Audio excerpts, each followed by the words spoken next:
الرجیم بسم اللہ الرحمن الرحیم۔ سامعین وقار، آپ حضرات درس حدیث سماعت کر رہے ہیں اور آج ہماری فیضان ریاض الصالحین سے حدیث نمبر جو ہے 605 ہے۔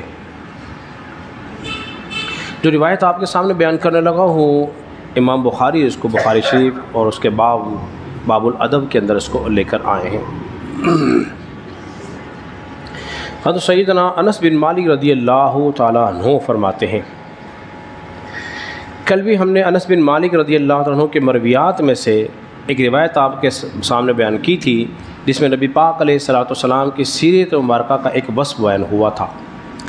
آج دوسری خوبی وہ انس بن مالک رضی اللہ تعالیٰ عنہ اس روایت میں بیان فرماتے ہیں۔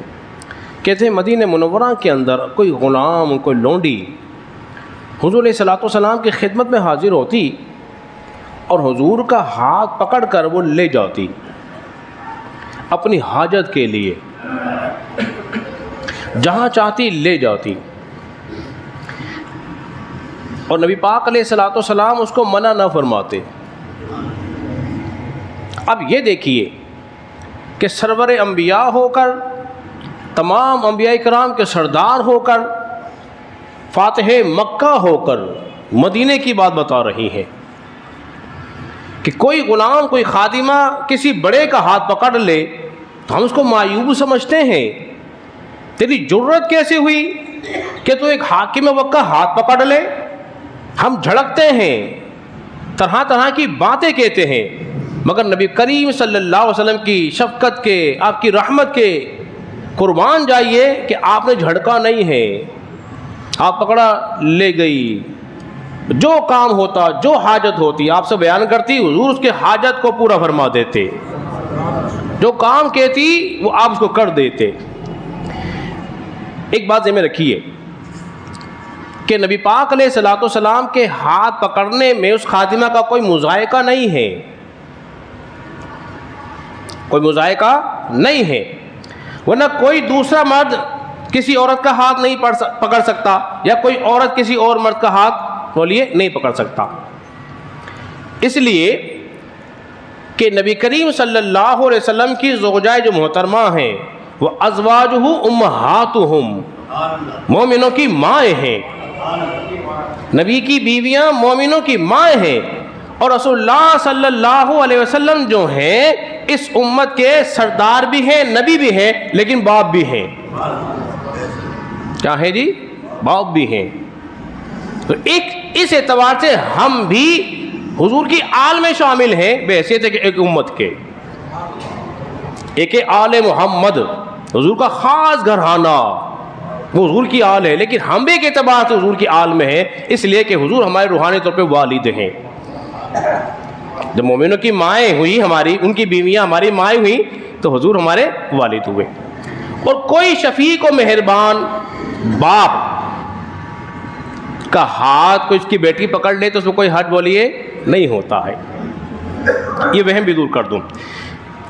ایک بوڑھی عورت نبی پاک علیہ الصلوۃ والسلام کی خدمت میں حاضر ہوئی، حضور کا ہاتھ پکڑا اور دھوپ میں لے گئی، گرمی کا عالم تھا، اور وہ ایسی عورت تھی جسے دیکھ کر ہر آدمی گھبراتا تھا کہ یہ کہیں میرے گلے نہ بڑھ جائے، کیونکہ اس کا دماغ جو تھا وہ ذہنی توازن کا ذرا درست نہ تھا، بے مقصد روک لیتی اور پھر گھنٹوں گھنٹوں بات کرتی۔ مثال کے طور پر ہمارے علاقے میں کلو بابا گھوم رہا ہوتا ہے، وہ جس کو پکڑنے گئے 15 سے 20 منٹ، اور ہر بار ایک ہی بات دہراتا ہے، سمجھ بات آپ کے؟ تو اس عورت نے پکڑ لیا اور حضور کا ہاتھ پکڑ کے لے گئی دھوپ میں۔ صحابہ کرام غصے ہو رہے ہیں، ناراض ہو رہے ہیں، اب یہ نہ جانے کب حضور کا علیہ الصلوۃ والسلام کا ہاتھ چھوڑے گی اور حضور علیہ الصلوۃ والسلام یہاں تشریف لائیں گے۔ اور حضور کی عادت کریمہ یہ تھی، جب کوئی ہاتھ پکڑ لے حضور چھوڑاتے نہیں تھے، چھڑکتے نہیں تھے، چھوڑ میں رہا، ایسا نہیں کیا، دیر تک سناتی رہی باتیں۔ جب وہ خود سنا کے تھک گئی، حضور کا ہاتھ چھوڑ دیا، حضور علیہ الصلوۃ والسلام تشریف لے آئے، اور صحابہ کرام نے کہا رسول اللہ صلی اللہ علیہ وسلم یہ تو دیوانی عورت ہے، یہ تو دیوانی ہے، یہ تو مجنون ہے، لوگ اس سے بھاگتے ہیں، اس کی کوئی سنتا نہیں ہے، اور آپ ہیں۔ حضور علیہ السلام نے فرمایا اگر میں نبی بھی نہ سنوں تو پھر کون سنے گا؟ اگر میں اللہ کا رسول ہو کے بھی نہ سنوں تو اس کی کون سنے گا؟ یہ حضور علیہ الصلوۃ والسلام کی شفقت محبت کے ساتھ ادب کا پہلو بھی ہے۔ آخری بات کر کے اپنی گفتگو ختم کرتا ہوں۔ ایک عادی بن حاتم سائی کا بیٹا، وہ اپنی قوم کا سردار تھا، اسلام نہیں لایا تھا۔ جب مسلمان اس علاقے پہنچے اور فتح ہو گیا تو وہ بھاگ کر شام چلا گیا اور اس کی بہن کو گرفتار کر کے رسول اللہ صلی اللہ علیہ وسلم کی بارگاہ میں لایا گیا۔ جب حضور کی بارگاہ میں اس کی بہن آئی تو اس نے کہا آپ مجھ پہ احسان کریں، اللہ آپ پہ احسان کرے گا، مجھے آپ خوراک دیں، مجھے سواری دیں، مجھے لباس دیں اور مجھے میری قوم تک پہنچائیں۔ نبی پاک علیہ الصلوۃ والسلام نے اسے خوراک بھی دی، سواری بھی دی، اس کو اس کی قوم تک پہنچایا، اور وہ دوڑی ہوئی اپنے بھائی کی خدمت میں حاضر ہوئی اور کہا کہ تم رسول اللہ کی بارگاہ میں حاضر ہو، وہ اللہ کے نبی ہیں۔ جب وہ حضور علیہ الصلوۃ والسلام کی بارگاہ میں حاضر ہوا حضور کو دیکھنے کے لیے کہ بادشاہ ہے کہ نبی ہیں، تو نبی پاک علیہ الصلوۃ والسلام اس کے لیے کھڑے ہوئے شفقت کے طور پر، اور پھر آپ نے اس کے لیے ایک تکیہ جو بنا ہوا تھا گھاس کا، کھجور کی چھال کا، اس کو دیا اور اس پہ بیٹھ جاؤ۔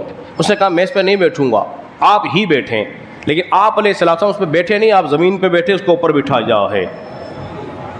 اور پھر آپ نے فرمایا تو فلاں قوم کا سردار ہے، تم مال غنیمت میں سے چوتھا حصہ لیتے ہو؟ اس نے کہا ہاں، پر یہ خبریں آپ کو کون دے رہا ہے؟ یہ خبریں کون دے رہا ہے؟ پھر آپ علیہ الصلوۃ والسلام نے کہا کہ جو ایک عورت آئی آپ سے بات کرتی رہی بہت دیر تک، تو آپ علیہ الصلوۃ والسلام نے اس عورت کی بات بھی سنی اور اس کی حاجت بھی پوری کی۔ پھر آپ آئے، اس کو بٹھایا، اس نے اندازہ کر لیا کہ یہ واقعی اللہ کے سچے نبی ہیں۔